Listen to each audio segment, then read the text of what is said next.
Hey everyone, and welcome to another weekly check-in vlog where I take you along on the weekend to see how I'm doing on my life and reading goals. My name is Wiebke. This year I'm trying to get myself out of survival mode, and last week we left things off a little bit frustrated, but this week is already better. But I tell you more about that after running. I'm attempting to run 10K today. If you don't know, I did a performance analysis a few weeks ago and they gave me a 12-week running plan. Now I'm trying to follow that. The plan was built on my 3-day running routine, so I started off with 2 slow runs and 1 fast or interval run.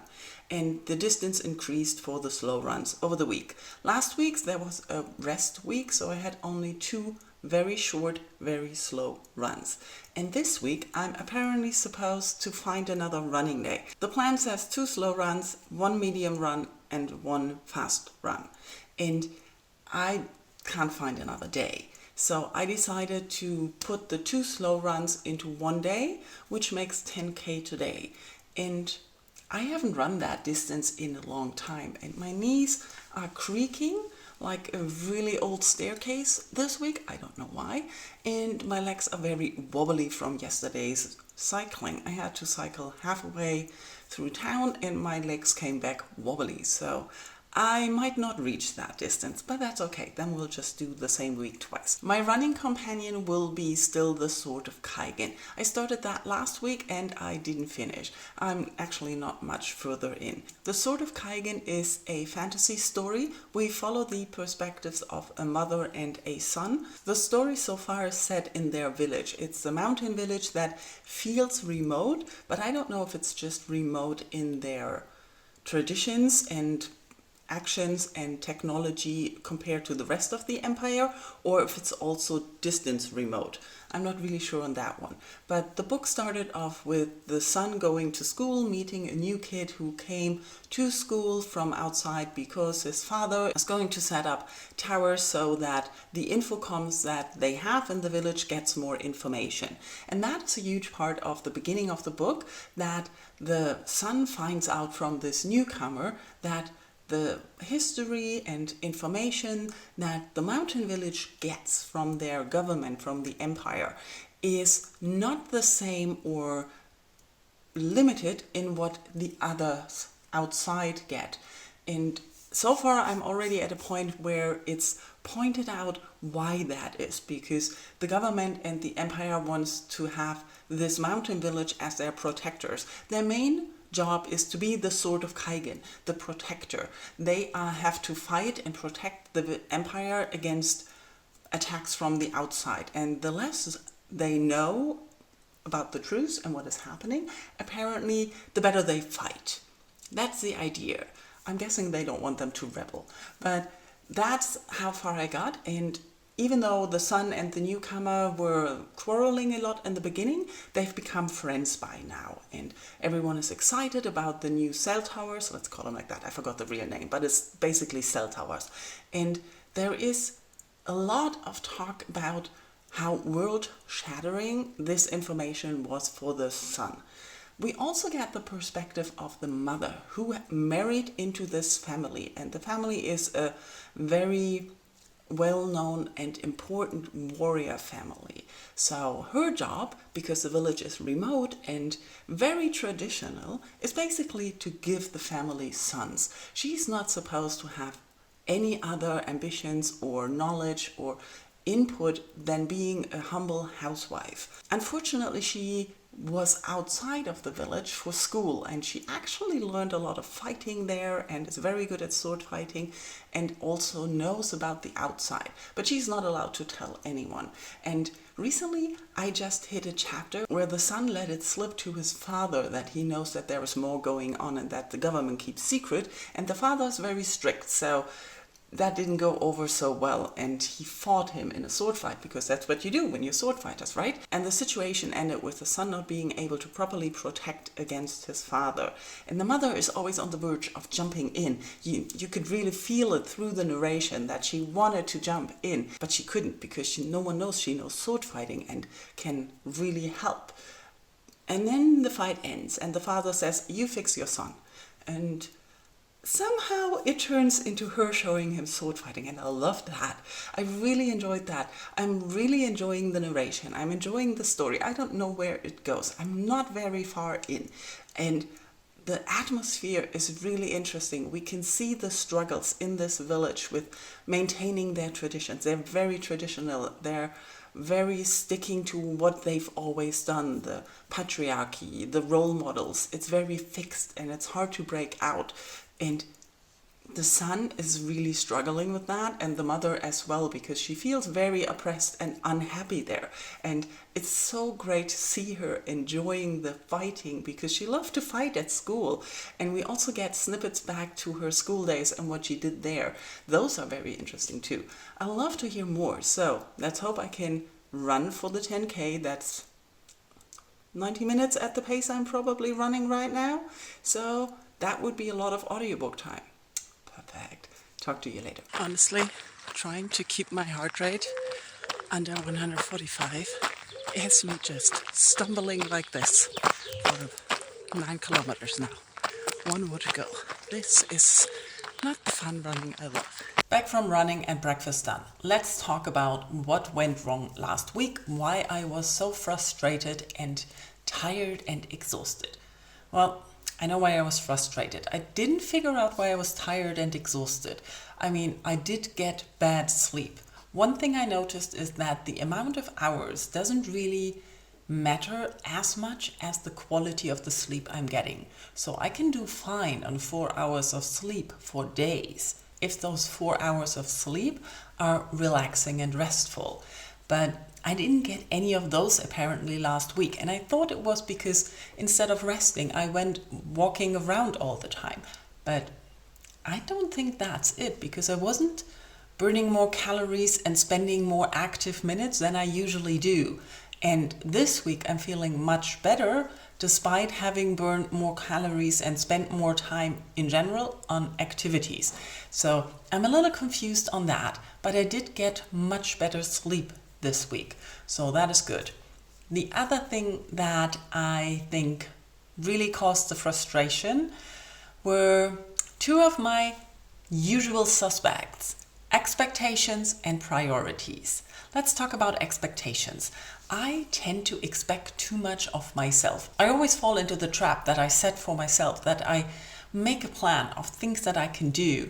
And probably some past Wiebke could have done them, but present Wiebke is exhausted and doesn't have enough energy for everything. And some things take more energy than they used to.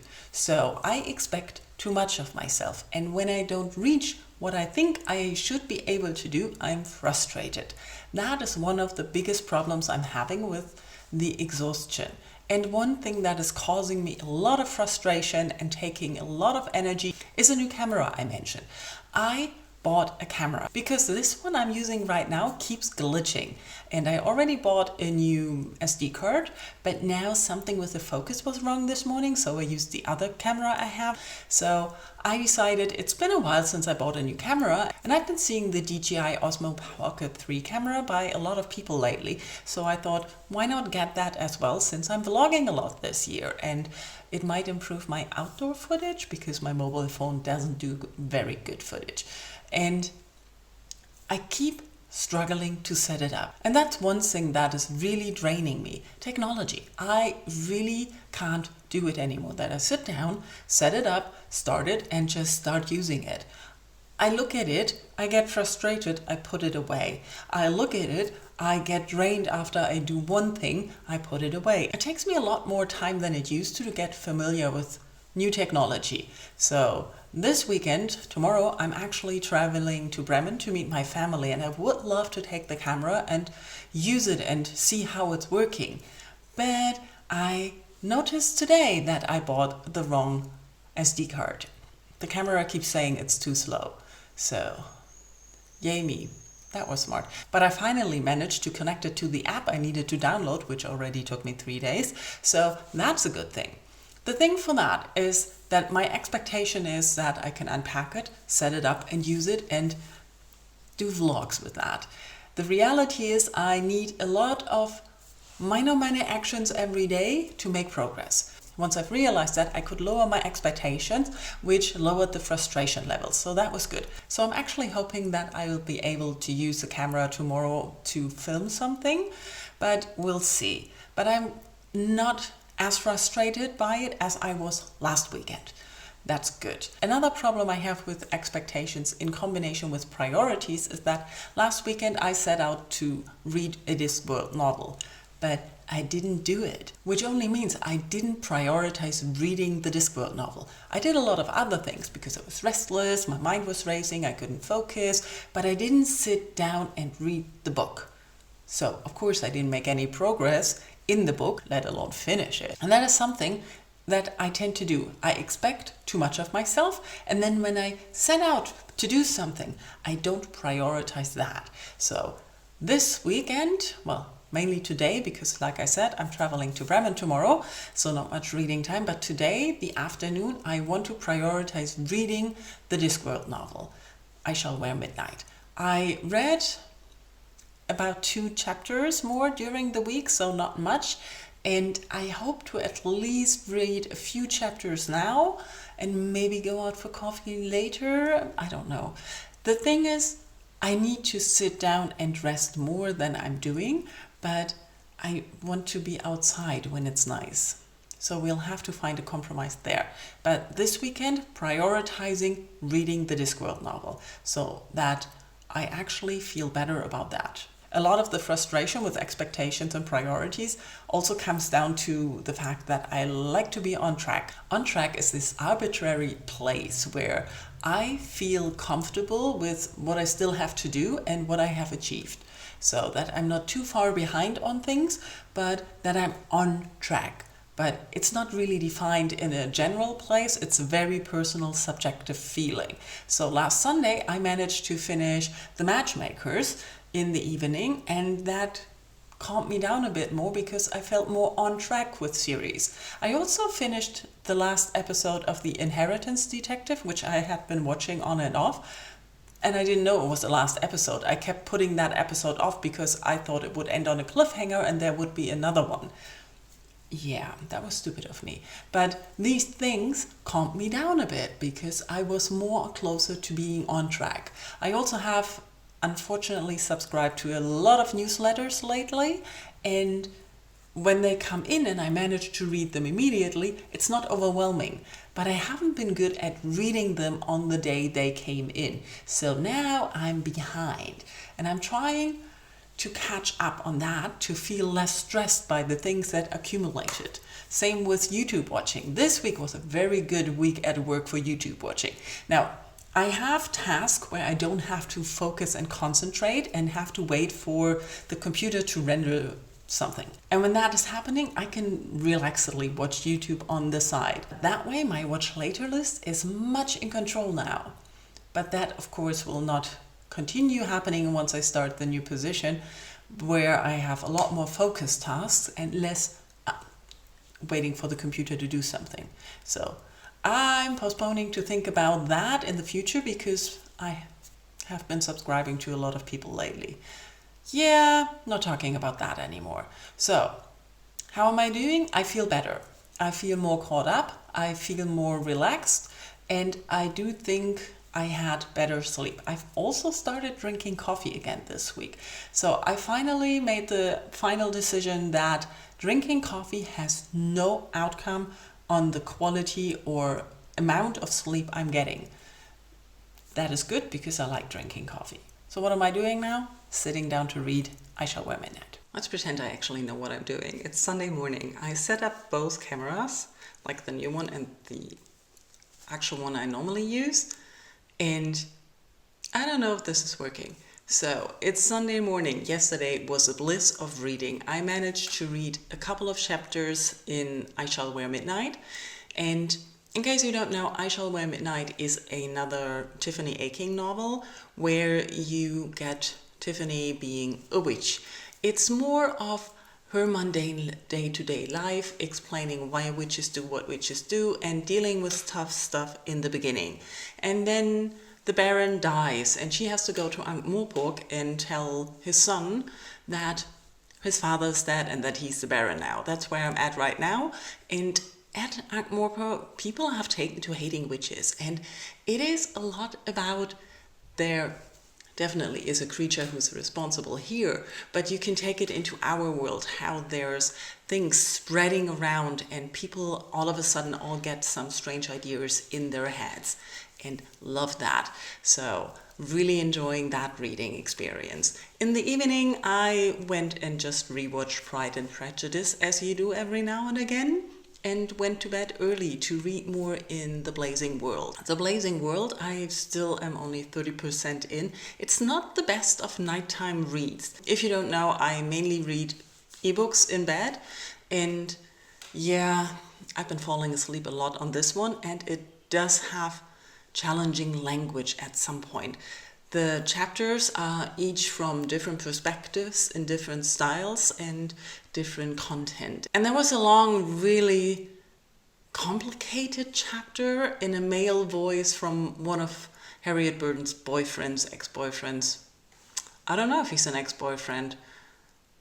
Well, definitely she's dead now. Anyways, The Blazing World is a literary fiction book about Harriet Burton, who is challenging the art world through her art in perspectives, and challenging the art world, saying that if you see something thinking it's by a man, you interpret it differently than when from a woman. So the whole book deals with the perception and position of women in art and in general in life. And yeah, I'm really enjoying it, but like I said, it's a little bit more dense than what I normally read in bed. So I'm not going to read a lot more in I Shall Wear Midnight today, or basically at all, because I'm about to leave to go to Bremen to meet my family, and I am only spending my day listening to more of the sort of Kaigen. Yesterday on my run, I think I didn't tell you, the whole run was basically an attack on the mountain. So fight after fight, dealing with oncoming onslaught and what happens in fighting.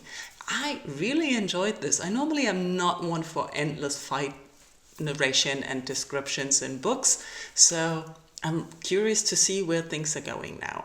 And I have about 6 hours left. That is more than I'm going to listen to today, because the train is about 1.5 hours. So maybe I get to 3-4 hours of listening time, but 6 is really not possible. So I'll hope I can take the new camera and take it to the museum and also to the city, and that the slow SD card is working fine. So far it hasn't stopped recording. I have no clue how the audio is, so I am very curious to see what I can do with this in the editing process, but I'm definitely sensing that the colors are going to be different.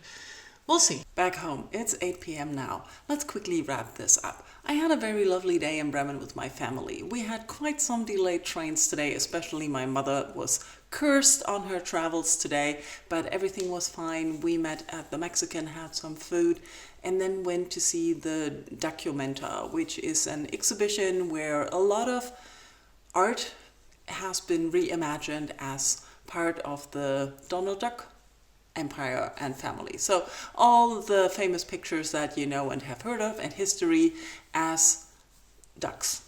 It was very hilarious, it was entertaining, it was very nice. Then back home I decided to take a little detour around Marseille, cycling a bit, because I was just not moving enough today, and that was a very good choice because I just got home and I'm feeling less stuffed than I was after all the food. I spent a lot of time listening to the sort of Kaigen, as I suspected. I didn't finish, but I also cannot tell you anything more that happened because that would be extreme spoilers.